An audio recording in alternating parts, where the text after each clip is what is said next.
I'll start by saying I haven't done a convention in a long time, and it was really cool to be here, but also like after COVID and everything, it's like so overwhelming, right? Like there's so many people and everyone looks so cool and you want to talk to everyone, but you're also like, get away from me. Yeah, just for that reason, it's been like such a cool experience. And I got to do a lot of different performances with like different friends this weekend, and it's been so cool, and everyone I've met has been so lovely. I really am here at your disposal to talk about anything and everything. If you don't know me or who I am or what I do, I will briefly say. So I'm a vocalist and a songwriter. I started recording session vocals when I was really young for a company called Rooster Teeth because my dad was a hired contractor musician. He made a lot of music for them, and he actually started because he was in this band called Trocadero, and Trocadero made music for their series Red vs. Blue, which is the show that really got them off the ground as a company. So after being in that band for a while, he was asked around like season 8 or 9 that started premiering in Red vs. Blue if he wanted to come on to make some different music for the series, because they started to get a little bit into the backstories and the drama of the characters, and started really putting a lot into the animation of the show. So they wanted music that was a little bit more, I don't know, zesty, or just little more going on. And he had never done it before, but he said yes, because it's a job. And if you're a musician, or if you know musicians, you just take jobs, even if you can't do them, and see if you can after. And it panned out super, super well for him. He was a recording engineer and a playing musician that ended up having a talent for writing that he had never unleashed. So he started doing that. I had been already singing since I was like 4. Obviously not well, like a 4-year-old can't sing really well, but I did my best. So we started with just, all right, I have this really epic OST, or this epic track. There's this big ice fight scene type thing. I need some oohs and ahs from an angelic voice. Can you do that? I said, okay, I don't know, but I can try. And then he asked me to sing in Latin and sing opera. And I was like, I can't do that. What the hell are you talking about? But he said, well, you can do it or not do it. It's up to you. And I was like, okay, well, screw it, I'll try. So I did try. At that time, I was so young and untrained that I didn't even know how to do vibrato naturally. So I started doing with my throat. So I've been doing it a long time, probably a little over 10 years now. And most of the work that I did was for Rooster Teeth's other show called RWBY. And yes, thank you. And so that's been a pleasure. It's been even more of a pleasure that in the past 2 years, or a little bit over, the most recent season that premiered was Volume 9, and sadly my dad decided to retire from the job. But at the same time, it was very intense and exciting for me because he kind of gave me the job, kind of passed it down to me. And it just so happened that I had just sort of freshly graduated from Berklee College of Music, and thank you, of which he was also a professor. And I had started a band of my own, which was very random, didn't expect to do that, but I met people that were so talented and incredible, became incredible friends, and I loved hanging out with them. And I loved the music, so started a band. And it just so happened that the guitar player of that band when it started also loved composing and wanted to compose for video games, anime, and he loved anime, big weeb. And so we decided to collaborate on Volume 9 of RWBY together. And he's a guitar player, and like I said, huge influence of anime music and Japanese music for a long time, but also prog and metal. So we just, I don't know, we synced up very fast. I'd already known how to write with him from our band. His name's Martin Gonzalez. So yeah, we co-wrote and collaborated on the Volume 9 soundtrack, just the two of us, and that was a really big step for me because I had so much to live up to with everything that my dad had wrote. My dad wrote an entire album with 7 or 8 new songs a year for this show, which is so fucking wild. I don't know if I'm allowed to swear, but I can't really. I don't have a filter. Nothing's gonna change. But it's just so wild. And I was like, well, I'm gonna not do that probably, because that's like, I'll go crazy. It's just too much music to write all at once. But I sort of had a little bit more time than he usually had for writing the songs, and I had a collaborator. So some songs I wrote completely on my own, others I wrote with Martin. A lot of them I produced, and then had co-producers of other good friends of mine, other members of my band. Another member of my band, Martin de Lima, who also went to Berkeley, was also a composer, and he worked on Volume 9 too, on the OST side of things. So anyway, I did that, and that was really exciting, hoping to do more. And last year, I also went on my first ever tour with my band. Thank you. It was so special. We released our second full-length album, which is a concept album called The Fox and the Bird, and we worked on it for 3 years plus. It took a very long time. We started the process differently than we had our 2 previous releases. We spent months, around 4 to 6 months, just talking about the story and kind of scripting or world building and making an outline for what this album was going to be.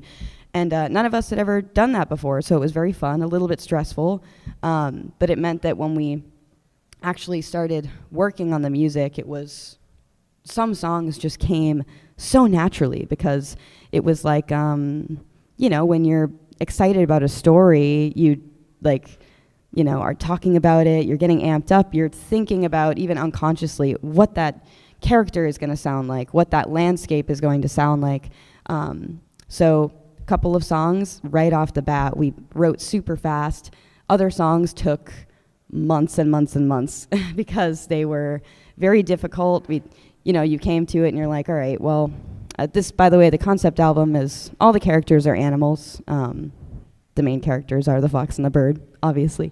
But there are all these other characters that you meet in the album, and you're like, all right, what does a snake sound like? And then you immediately want to fall for these kind of silly stereotypes that you'd hear in movies, like just representations of that, what's the word? I don't know, of a desert and a snake, and so it's very easy to fall into these pits of stereotypes. So we had to figure out how to make things creative, how to make, how can we newly interpret a snake, and how can we give it specific personality traits that we can represent in music. So long story short, that song is one of the heaviest on the album. It's very mean. It's a very mean snake. But anyway, sorry, I'm very passionate about that album. So I hope, thank you. If you haven't heard it, I really hope that you are interested or would like to go listen to it. But anyway, so that's kind of what I've been doing the past couple of years. I just moved to LA from Boston, and I'm really enjoying that new environment, that new space. And yeah, I do random freelance jobs from really the people that I've gotten to know through Berkeley and just through my dad, and through this community, through anime, video game music, AAA music makers.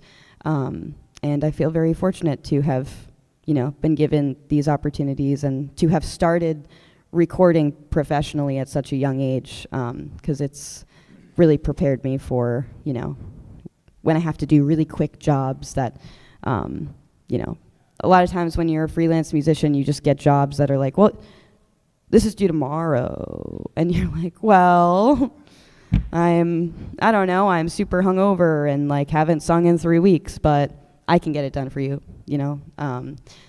That's just kind of how it is sometimes. But anyway, I'd love to open things up to questions. If anybody has any questions for me, it can range from what song has made you the most emotional that you want to die, or what's your favorite ice cream?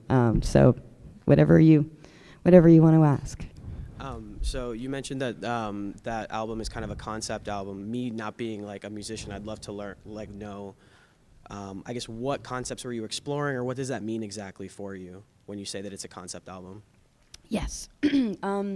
So basically, a concept album usually is just like kind of like a story. Like there's something narratively there that you're building on, or singing about, or playing, something that you're representing, like a story. So in this case, we wanted to really make it feel like an old fairy tale, or something nostalgic, like something that you read when you were a kid. Like for me, it was Where the Wild Things Are, like one of my favorite books in childhood ever. And it's one of those entities that feels like it stands apart from things, like you can still enjoy it like as an adult.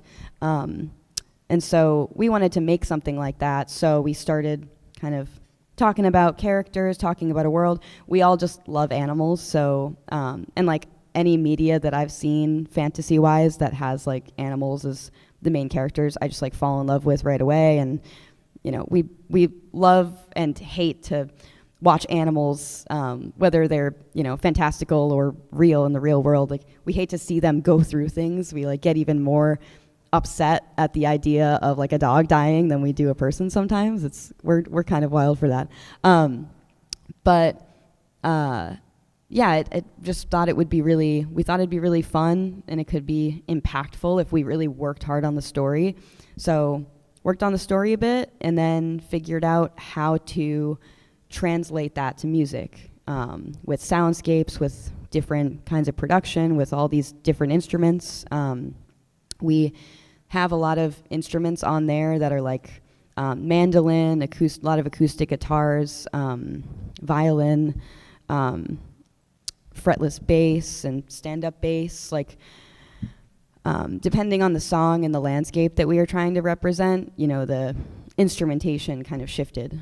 And so doing like a concept album like that means usually you really want the whole thing to sound very cohesive, and it needs to feel like a journey, because it needs to feel like the person is not only listening to an album just to listen to it, but they're from point A to point B. They really feel like they've gone somewhere and they've enjoyed taking that journey.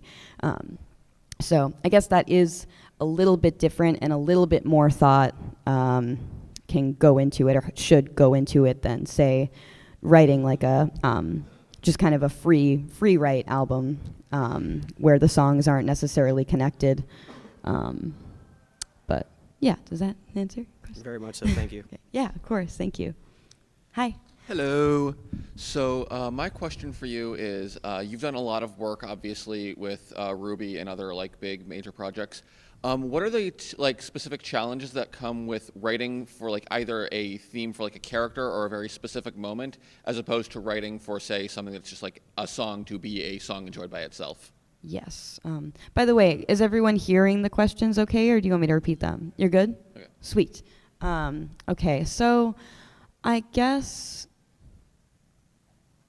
Yeah, so writing a song for a character, I find personally, like a lot of these, obviously these answers are going to be a little biased, because I'm going to tell you how I approach things, and it's certainly not how everybody else does.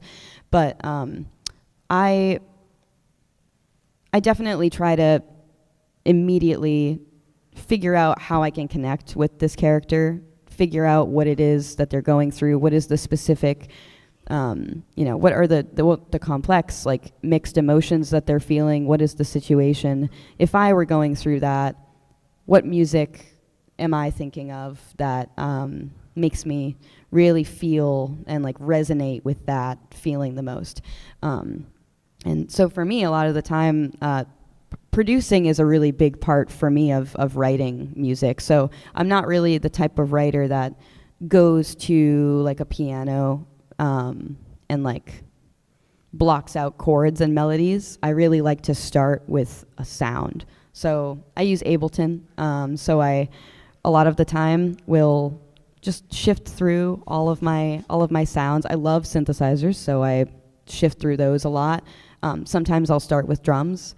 It really just does depend on, like, what exactly the situation is. But I will say a lot of the time, I really like to start music separate from whatever the situation is. And a lot of the time I can go through my demos and find something that connects, and then I can go from that demo and then kind of build off of it and create that for the character. But I think a lot of the time, if you are writing a song as if it is really just from you and it's from the heart, you can find a way to connect that to the character in some way. And if even you don't intentionally, the listeners usually do. So I think in a way, it doesn't have to be super, super thought out. It doesn't have to be, okay, like, I need to represent exactly how this character feels and exactly this situation. Because I think it's much nicer if the song is a little bit more ambiguous. You can absolutely connect it to the situation, to the character. But if you can take it outside of that and feel it and listen to it in a different context, and maybe the context of your own life or a loved one's life, then that's a song that you're going to connect with, for forever, because you're connecting it to a character or a show you really like, and then also yourself. So, yeah. Thank you. Yeah, of course. Hello. Hi. How are you? Good. Oh, it's gonna topple over. So this isn't music related, but I saw your performance with Tournament Arc a couple nights ago on the main stage. Amazing, by the way. Thank you. I was really curious about your fork and spoon tattoos and, like, the meaning behind it and the placement as well. Oh, thank you. Thank you. Okay, so she's asking about my tattoos. I have a fork and a spoon tattoo on my arms. I really love tattoos. I've always loved them since I was a little emo teenager. Thank God that I didn't get the tattoos that I really wanted when I was that age, though, because I would have all sorts of cringe stuff on my body. But I waited until, around, the beginning of college and a little bit into college to start getting tattoos. My Instagram is just full of tattoos. That's, pretty much all that I look at. I just love art, and I think body art is such a cool expression of the shit that you love and stuff that represents you. So really, I thought this placement would be really fun and just cool to look at. And I just love vintage materials. I love old cutlery. I love foliage and extravagance in stuff like that. And I guess the more philosophical or whatever, the deeper meaning behind them, other than I think they look cool, is it's kind of a symbol for indulgence in food. I love food, but also just life in general. I am definitely a you only live once kind of individual. So I like this as a reminder to just do something if you aren't sure when you're going to get the opportunity again, no matter what it is. Eat this New York hot dog if you've never had one, or go to, Zimbabwe. Just do it. So yeah, thanks for the question. Thank you. Hi, how's it going? Good. How are you? Good. This might be a trickier question pertaining to RWBY, but I have a Nice. simplified version of it if need be. Excluding Volume 9, because I haven't really listened to that yet, because I've been wanting to watch it. So counting volumes 1 through 8. What volume do you think was the easiest to make music for, and what volume do you think was the hardest to make music for? And if that's a harder question, what song was the easiest to make, and what song was the hardest to make? For Okay, those yeah. 8 volumes. It is tricky mostly because like as far as the writing process goes for a lot of the songs that were made between those volumes, like 1 to 8, I didn't write most of them. Pretty much everything was written by my dad, produced by my dad, and I just would come in and learn what he wrote and try to deliver it as best as possible. So the way I can kind of answer that is by, talking about songs that were just incredibly fucking hard to sing. That's the civil power. Yeah. So, some songs that come to mind are This Life Is Mine, which I know is a lot of people's favorites. I think it's a great song. I think it's incredible, but I think it's very hard to sing. I think that other singers can maybe do it better than I could have, at least at the time. When I saw Caleb Hyles' cover of that song, I lost it. I was like, are you fucking kidding me? He's making this look so easy. He's so cool, and he's so sweet. But yeah, so that song is pretty difficult, and it's just the choruses. It's not the verses. The verses are so easy, but my dad likes to write a lot of melodies, and I think they are effective for this reason, but he likes to write a lot of melodies that are pretty that are very high, but it's not really that the notes aren't the problem. Like, I can like that's not like a hard, like I can do that, but once they're super long, and then it goes back up to this, but like that's just ridiculous, it's very hard to sing those in that like high mixed belt power range and like give it the same power every time if it's like that long. So that song always comes to mind, even though I love it dearly. Nevermore is similar because it's the same exact kind of formula melodically. Like just the notes that are high are really effective where they're placed, but like it's just like they kind of just they sting over and over and over.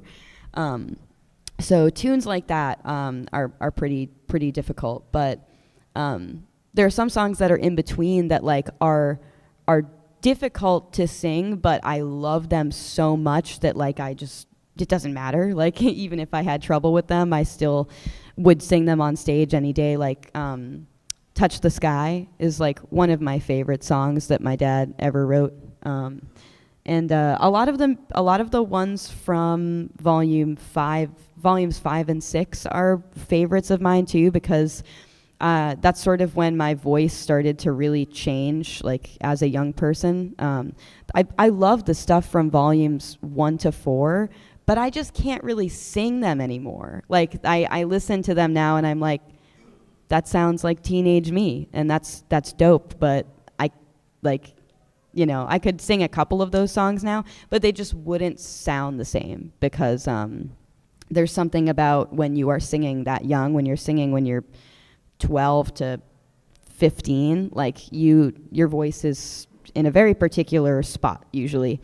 So yeah, I guess my longer answer is all of those songs from the beginning of the show, and then the songs that are a bit easier and more enjoyable for me are the ones in the later seasons. Okay. Thank you so much. Yeah. Hi. Hello. I love your hat. Thank you. I like your hair. Thanks. Mine is kind of in the same vein as his question, because I'm a vocalist and I have been a fan of the show since the trailers came out. Nice. So I've seen the growth between here and now. I was just wondering what your favorite song to sing would be, and which one is the most challenging one to sing, which you've kind of already answered. But. Yeah. I mean, like, this sounds so dumb. Like, there are so many songs that, like, I really do feel like I give a different answer every fucking time I get the question, like, of what my favorite is or what's the hardest to sing. Because a lot of them are hard. A lot of them are my favorites. Another one that I was talking about with someone the other day that's another favorite of mine is Ignite. I love that song because I love brass.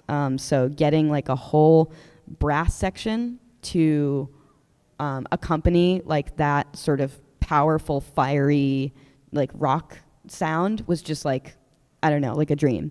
And I'd also never really heard like a brass section embellishing and like almost doing a back and forth with a rapper.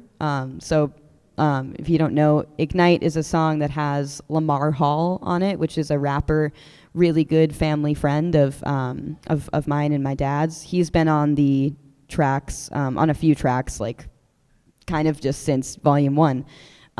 So he's on that track, and in that track, he's rapping just different rhythms, just the whole verse, and the brass section is just sort of doing like this call and response with him, and it just is so fucking sick. It's just like so fun. And yeah, the melody's really fun. A lot of Yang's songs, I gotta say, she's kind of just always gotten the bangers. Like Yang has always gotten the bangers. Weiss has always gotten the like really sad bangers. Yeah,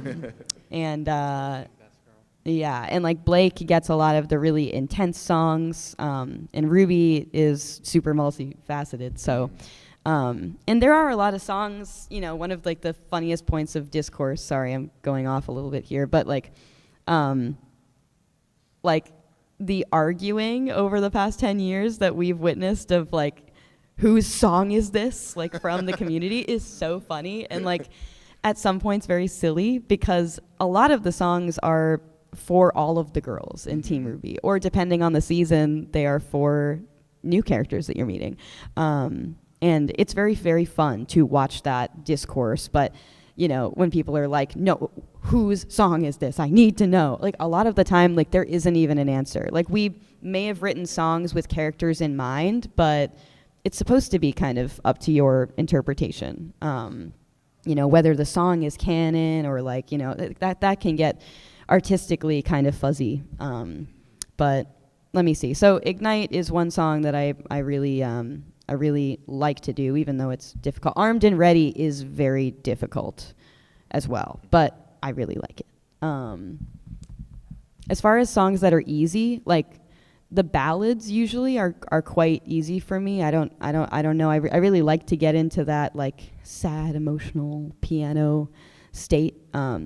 Those actually are more difficult. The reason that the ballads are hard to sing is I get so emotional at like what my dad is able to write. Like it's a very beautiful and unique relationship that we sort of had for that long time of like, me kind of working for my dad or like getting to work with him musically. But it was also very interesting and like emotionally vulnerable because like this is my dad, right? We're not like talking on the daily about our emotions. And then he gives me this just like one of the most like heartbreaking songs I've ever heard to sing. And I have to try to sing that in front of him without like, crying and like giving a good performance. So a lot of the times when he would send me the demos for the ballads, like Forever Fall, I think Forever Fall took me like a solid 2 hours of just crying, listening to it before I could even sort of sing it. But then when I got to sing it, oh my God, like I was so excited and just, it was so fun to like let out the Celine Dion drama kind of. But yeah, those ones like I, for some reason, kind of find easier after I've gotten over the emotional roller coaster. That makes sense. So, Thank you. Hello. This Hi. is kind of a hypothetical, but as you're kind of growing in technical skill as a singer and a producer, are there any RWBY songs that you would be inclined to like go back and put your own spin on, or and, like kind of how would you? What would be your approach there? Yeah, it's funny that you asked that because I was literally talking about this with a friend the other day here. It's not RWBY, but I was talking about how much I would love someday to like revamp some of the Red versus Blue music because I think it's really, really cool. But it was at the time that my dad sort of just started. So I just think a couple of those would sound so cool, like kind of reimagined. But yeah, RWBY songs, definitely. I think that a lot of the tunes from volumes 1 to 3, like, I think could be reimagined and reinterpreted in a lot of cool ways. And that's sort of the fun thing about what we've done every single volume, of like doing an acoustic version of a song.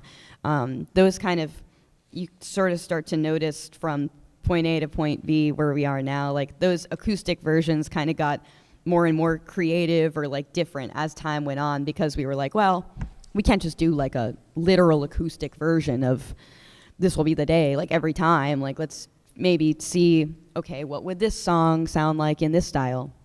So for instance, like when we did that with Armed and Ready, and we made a bluegrass version of that song, that was arranged by the Hit Points, incredible group that Eli Bishop was in, who I got to perform with this weekend, who's also in Videri String Quartet. It was just awesome. I got to like sing that song like Dolly Parton instead of like myself. So that was super fun. And then the music that I gravitate towards making personally, like my solo stuff, is very like indie pop sort of. So for like the Volume 9 soundtrack, I really wanted to, I loved the song Wings. It holds such a special place because it was the first ballad that was written for the show, and Monty loved that song. So I really wanted to redo that and produce it in my own way. And I'm very influenced by artists like Caroline Polachek and Sigur Rós and Imogen Heap. So I tried to do a reimagined sort of lo-fi, really, really chill sounding version for the Volume 9 soundtrack. And that was one of my favorite things to do, because it just came so naturally. And that made me cry at multiple points, because I'm like thinking about this song that I sang when I was a little kid that like I kind of couldn't really sing super, super well. And the fact that I like am here now making the music for the show, and like I guess to just sort of have like the creative control to like reimagine the song in my own style, like it was so cool. Like I was just so honored to like get to do that. And I have definitely an arsenal of songs that I could do that with now, since my dad's written so much. So I hope to do more of that in the future. Thanks. Yeah. Hi. Hi. Oh, there we go. Yeah, it's wobbly. No worries. First of all, I just want to say your music is probably my most listened to music, period. So Thank you. Just want to thank you for creating that and giving me so much joy. I really appreciate that. Thanks for listening. Of course. And I guess I just wanted to know, is there a particular character in RWBY that you most closely relate to or identify with or really connect with? Yang. Yang? I mean, like let's be real. I'm definitely not as much of like a dom mommy than as I just want to be Yang. I've always said that like Neo is my favorite character, and like she still is. But Yang has been like the close second for a very long time, and I think I love the two of them, and I go back and watch that fight from Volume 2 of Yang versus Neo all the time. But I feel like I relate closer to Yang. Nice, thank Yeah, you. of course. Hi. Hi. I saw the tournament art concert the other night, and it was awesome. Thank you. I just wanted to know, how did you get into performing with tournament art, and what is your favorite song to perform off the album? Oh, yeah. Thank you for that question. Yeah, Tournament Arc is just an awesome group, an awesome band. Yusuf is here right now. Hi, Yusuf. Yusuf is in, he's hiding. Yusuf is in Tournament Arc. So I kind of got into Tournament Arc the same way that I got into a lot of different stuff. Basically, kind of like Berkeley people that went to Berkeley. So my dad got to know a cellist and composer named Mason Lieberman, who is the director or in Tournament Arc. And he went to Berkeley. He had my dad as a professor, and then he was my dad's like intern for a long time. He worked on a lot of the score of like the first couple seasons of RWBY. So after he did that with RWBY, he went off and started doing a lot more stuff for Japan, like anime related stuff and video game related stuff. So Mason actually, with another member of Tournament Arc, David McLean, who's also a guitar player in the group, they actually did the first RTX performance with us that we ever did way back in the day. I was cosplaying as RWBY. I had braces. It was a lot. And we did a panel at RTX and just decided to do like just acoustic stuff because that's kind of all you can do a lot of the time. Not here at MAGFest. MAGFest has different standards. It's like big bands up here. It's crazy. So it was me and David on guitar and Mason on cello and my dad on keys. And we just sang or performed like acoustic versions of RWBY songs. So that was years and years and years ago now. But it's really come full circle. Mason basically invited me to be a part of this new Tournament Arc album. It has so many guests, so many amazing people that are on it. It was such a pleasure.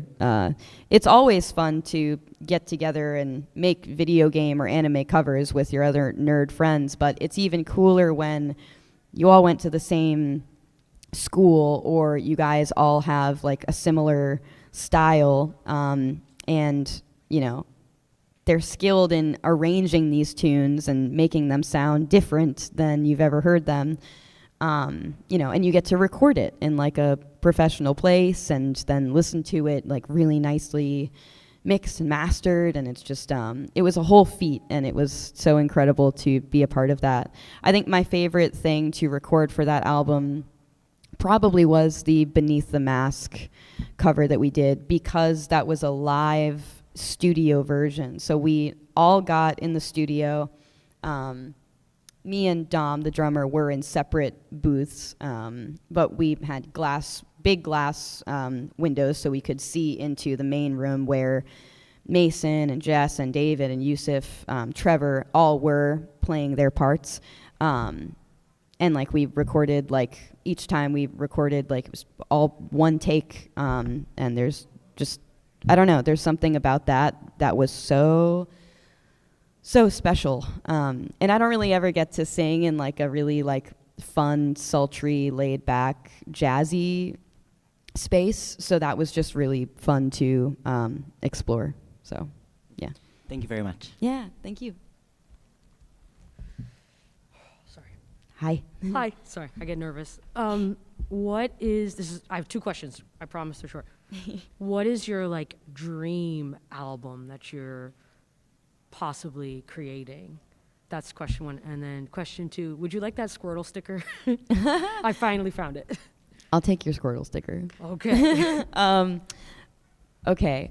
Well, I personally am also incredibly passionate about film and movies. I haven't really worked in that space at all. I've just seen a fuck ton of movies. And like my best friend, Christian, is a scriptwriter and a filmmaker, and my friend Maggie, that's like his partner. And so they've been doing that. They've been chasing that dream for a couple of years, and they hanging out with them and seeing what they have been doing has always just made me so inspired. And I've ever since just started looking at movies and film just differently, and like I try to remember the names of directors that I love, producers that I love, editors and cinematographers that I love.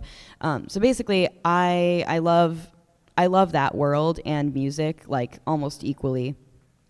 So my real dream is to make like a full length feature like album movie at some point. I would start with like a short film maybe and do like a short film version of that. But I would just love, I would love to do that. So many of the works that inspire me constantly are movies that have soundtracks that just like the two go hand in hand, and it is one whole experience that you never forget, and then you just want to replay and replay for the rest of your life. So I would love to get to do something like that because it would be so fun, but it would just, you know, if I could inspire anybody, even with a sliver of that kind of thing, like the way that I've been inspired by the filmmakers and musicians that have done that, like that would be incredible. So I'd love to do that. You could do it, girl. Thank you. Thank you. Of course. Hi. So I was going to ask who your favorite character was, but you already told us that was Neo. So I figure instead I'll ask you, if you were a faunus, what animal would you want to be? Oh my God. If I was a faunus, what would I be? Well, I love dragons. If there's anything that I'm like a big nerd about, it's actually not anime or video games necessarily. Like I'm not nearly as big a weeb as people kind of think that I am. I really like anime, but I've like only seen a couple, and like I only watch it if it like hooked me in the first episode. And same with video games. I don't play games a whole lot. Like the games that I do play, I love. But I know just more about like the culture, and I just kind of keep up with like what's going on in the gaming world. But I don't game a lot. But growing up, I was such a dork about mythical creatures and mythology. Like I loved that stuff so much. I actually was reading, I didn't even realize like my whole childhood, but a lot of the books that I was obsessed with were D&D reference books. And I didn't realize that till later. And then I, played D&D the first time in college, and it was so fun. I don't do it regularly, but oh my God, it's so sick. So I would probably be like, I'd probably do like a half dragon situation, that or like a fox or something, because Awesome. I love them. Yeah, of course. Hi. Hi. Oh, let me get closer. Oh, I see. You're good. Hi. Back last year, I don't know if you remember Alex, but you met him at like some concert, and he joined your OK Goodnight streams. It's okay if you don't. Yes. Yeah, I'm from that RWBY group. We made it through. Volume 9, we finished. Oh my God, that's awesome. That's so cool. So thank you. You helped me get through grad school with you and your dad's music. Oh my God, thank you so much for telling me. Of course, thank you for making it. Yeah. My question is short, but it is cool. We already know your favorite character and your faunus type, but is there an arc or a character growth moment of RWBY through the whole story, any character you resonated with because you were going through the same thing in your life? Oof. If not, it's okay. Yeah. Well, I guess what most of them are going through, it's pretty specific to the story. But I mean, as far as that goes, like I guess I would probably relate the most in real life to RWBY, because she is sort of brought up from this young age and seen to have all of this potential. And she, for the longest time, is really, really confident in that, and is like, just down for the challenge and just wants to do good. And then as part of what I really liked about getting to write the music for Volume 9, I don't want to spoil anything, but if you haven't caught up, my apologies. I'm not really giving anything away here because it's kind of obvious if you like watch the opening, but basically like personality crisis and just inner soul crisis for RWBY starts to happen. And getting to represent that from a character that has been like the pinnacle of positivity since we've seen them from day one was very satisfying. And I guess I can relate to that in the sense that I've been, like I started making music, and like I've been in the public eye as a musician on the internet since I was a teenager, before I even really knew what I could do with my life. So then when I went to college, it was, all right, well, I guess I can perform. Like, can I write songs? Let me see if I can do that. So I tried and thankfully did come to the conclusion I think I can do it. But I don't know. She faces so much high expectation from everyone, and she can only, she tries her best to boost herself up and keep that energy going and that confidence going, but like sometimes you're gonna be unsure of like who you are and what you can do. And I mean, I know we all kind of go through that, so maybe that's why she's a good protagonist, I guess. We can all kind of relate to that, but yeah. Thank you so much. Yeah, thank you. Hi. Hello. Thank you for coming to MAGFest. Of course. My question is about OK Goodnight's first album, kind of the publishing side, where how was it to release that, form the group, releasing the project for that first time, but you kind of already have eyes on you, right? Mm. A lot of other bands releasing independently have plenty of time to kind of build up. Yeah. Did it feel kind of unique, or were you able to kind of release independently, or were there like connections through the work you've done so far? Yeah, definitely. Good question. Thank you. So, I mean, my band isn't signed to any label or anything. We've released everything that we've released independently so far under Deligma Records, which is a joke because Martin De Lima is one of the members of my band, and so we thought it would be funny, stupid college kids, to call it Deligma Records.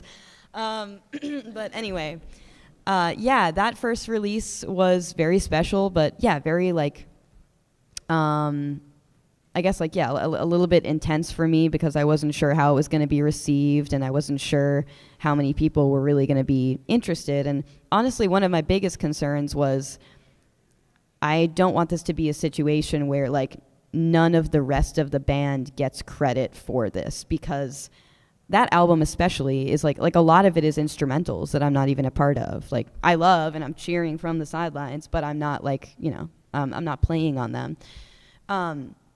So that was sort of my big concern at first, was like, I don't want this to look like it's just a project, it's just Casey Lee Williams' band. Like I want these musicians to be uplifted, and I want them to be recognized for their part in all this, because like really at the end of the day, especially with that album, like that was the music that I walked in on a rehearsal and heard those instrumentals for the first time, and I was amazed. And I said, okay, you want vocals on this or that?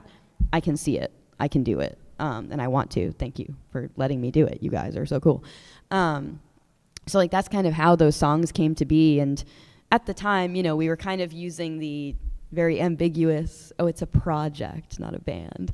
And when you say it's like a project, that kind of gives it a specific like, oh, well, maybe it's not like a permanent thing. Maybe it's not going to be a forever thing.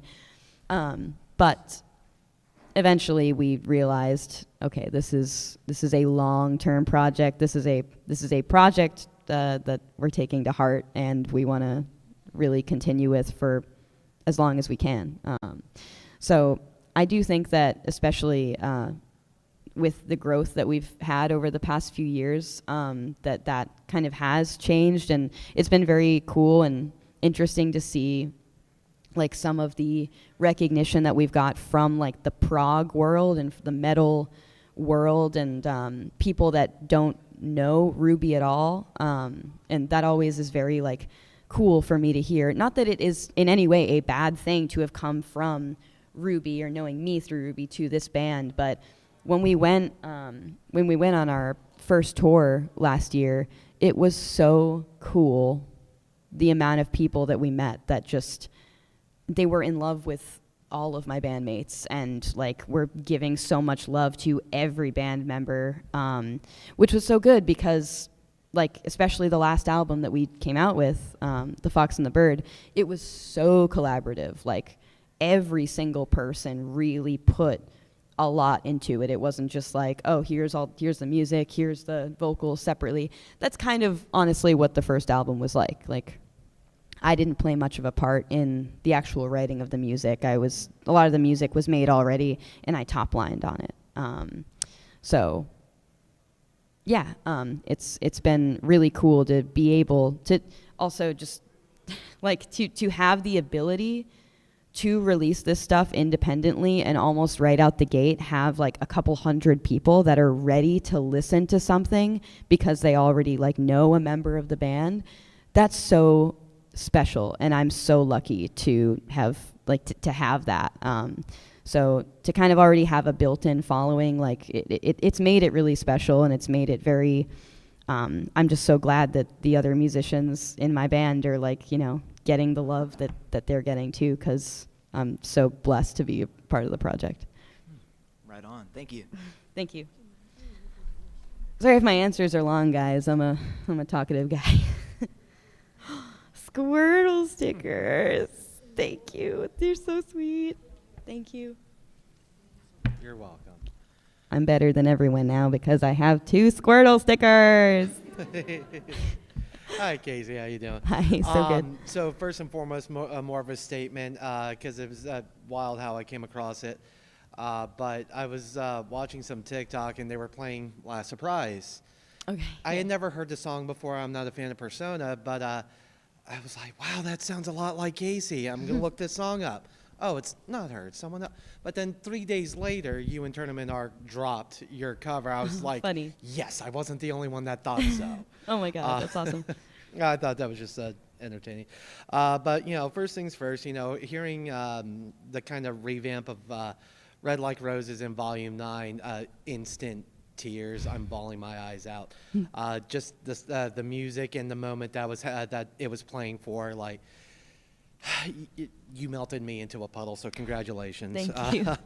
But what challenges did you find in taking over composing the OST for Volume 9? And do you think the tonal shift that Volume 9 had kind of helped ease into that transition? Yes. Oh, my God. It helped completely.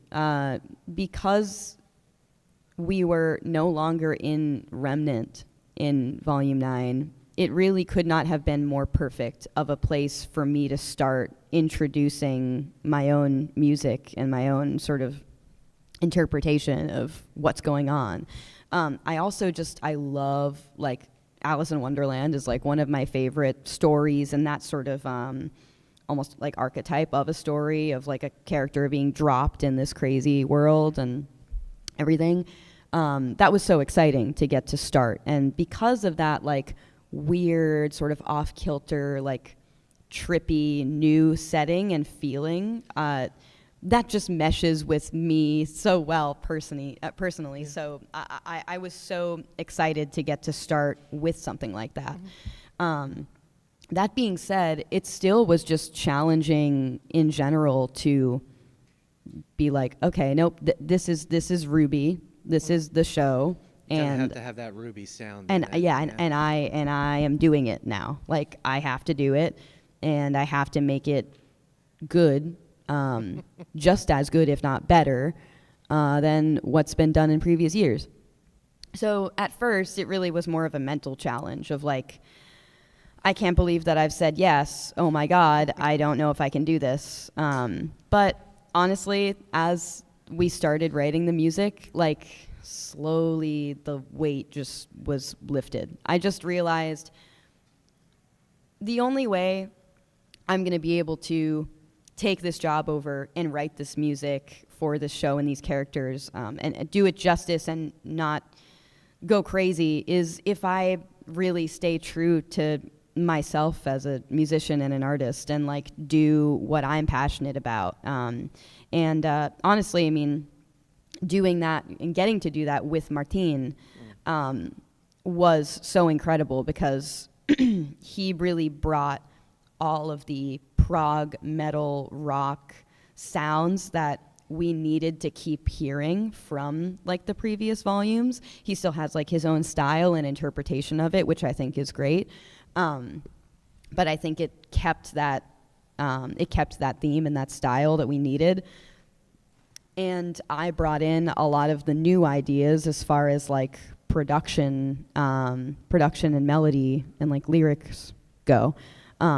And a lot of the time I'd kind of throw a wrench in whatever we were making, and Martine was like, oh yeah, like that's dope, let's try that. And then he would build off of that and like get super into it, and we just experimented a lot with a lot of different production, and I think that it created something that really sounded like a very interesting fusion of styles, and you know, something that still sounds like RWBY music, but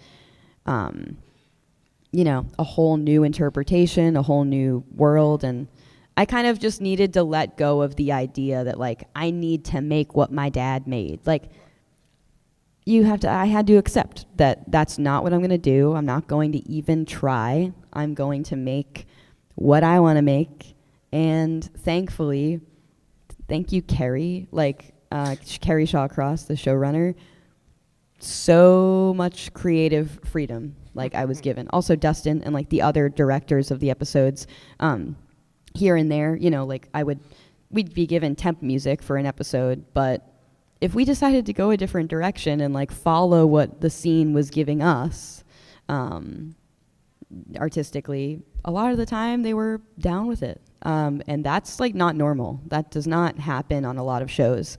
So I'm very grateful to have been given that space by like, you know, by the people that are making the show, and the openness of the listeners and of the fans. Like, you know, it seems like people have been receiving it pretty positively, and you know, I'm just grateful that people have been open to the ideas of new sounds, because it's definitely what I needed to do to succeed. So. Gotcha. Well, if anything, as much as the volumes themselves, we always look forward to your OST. So thank you. Thank you. Thanks so much. Hi. Hi, how's it going? Good. I have a very like multi-layered question, so bear with me here. This is actually my first MAGFest, by the way, and it's been incredible experience. Awesome. I met so many people, so I have more questions about more like networking type of deal. So it's like, again, I met all these people first time here at MAGFest, but for someone who doesn't, you know, I post a lot of content, I'm a saxophonist, whatnot, but nothing's very like viral, right? And it got me thinking of like someone like you, where when you audition for stuff in the future, do you feel like your RWBY content like helps you with like auditions moving forward? Like, do you get kind of like a advantage, I guess, with like auditions being like, oh yeah, this is Casey Williams, the singer of RWBY, or do you kind of find yourself still kind of like competing a lot for future projects? Yeah. And then just in general, like just your general like take and experience with like networking and stuff. Yeah. Yeah, networking, it's golden topic. We actually, some of the folks from Tournament Arc did a panel on Friday, making music in AAA anime and video games. And we sort of talked about networking a bit, because that's always a big topic of conversation in our line of work. And so when it comes to networking, it sucks. It's like a shitty word. You know, like networking, what networking really is like being genuine and being yourself, which, you know, can be really hard. That's, you know, socializing is not easy, especially if you're introverted, especially if you have like anxiety or, you know, anything like that. So like, I would call myself like an introverted extrovert. Like I love people. I love being around people and talking to them. I actually go kind of fucking insane if I'm like just by myself all the time. Yeah. I kind of lose it. But I have like a limit, for sure. I think that like I love talking to people so much that I don't even realize how much it's exhausting me until after, and then I'm like, oh my God, like I could nap for 5 days. But in that way also, like I love talking to folks, but I'm not good at introducing myself. I have a very hard time starting a conversation. If I see someone across the room that I know I should go talk to, like I have a hard time going over and being like, hi, this is me. Like if they come to me, I'm like, oh, sick, that's awesome. They started the conversation. It's good.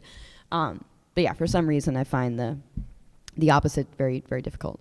But I think that you just have to approach the conversations like they're anybody, like it's your grandmother, like it's some guy at 7-Eleven, whether it's like Jim Carrey, like it doesn't matter. Like you should just, everyone is a person, and like you, even if you're intimidated by that person, or you know that they for some reason, like are really, or you just admire them or see them as like more than, it's very important to just talk to everyone the same, and just be honest and upfront, but don't, if you talk to someone as if all you want is something from them, like they are going to feel that, and vice versa.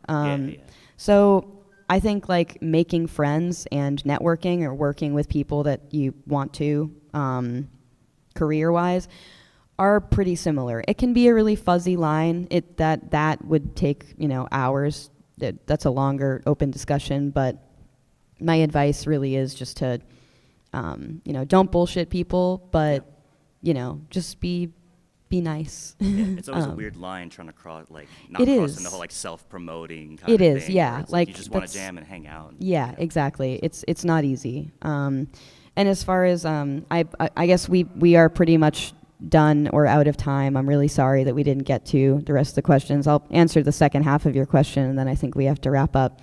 I'll be hanging out outside though, outside the panel after. It has certainly helped me get jobs, everything that I've done with RWBY. I think sometimes it gives some people the wrong impression because they hear the work that I did when I was so young that they think that I sound a certain way, and I don't sound like that anymore. Right. And it also sometimes like pigeonholes me a little bit into like one particular thing, when really like I do feel like a multifaceted musician, and I really like doing stuff that is like genre-wise, like much more experimental than the stuff that I've been heard, doing most of the time. But it's absolutely helped me. I've gotten so many incredible opportunities and met so many cool people from that start. So I will always be grateful for the presence of RWBY in my life. I just hope that as I continue on as an artist and a musician, that the people that really like what I do can be okay with me being that outside of RWBY as an entity. Right. So, yeah. Awesome. Thanks Thank a you. lot. I'm so sorry that we are out of time, but we are out of time. Like I said, I will probably just be hanging out there for a little while. You're welcome to come and talk to me. Thank you guys so much for coming. This has been incredible. Thank you. Stay safe.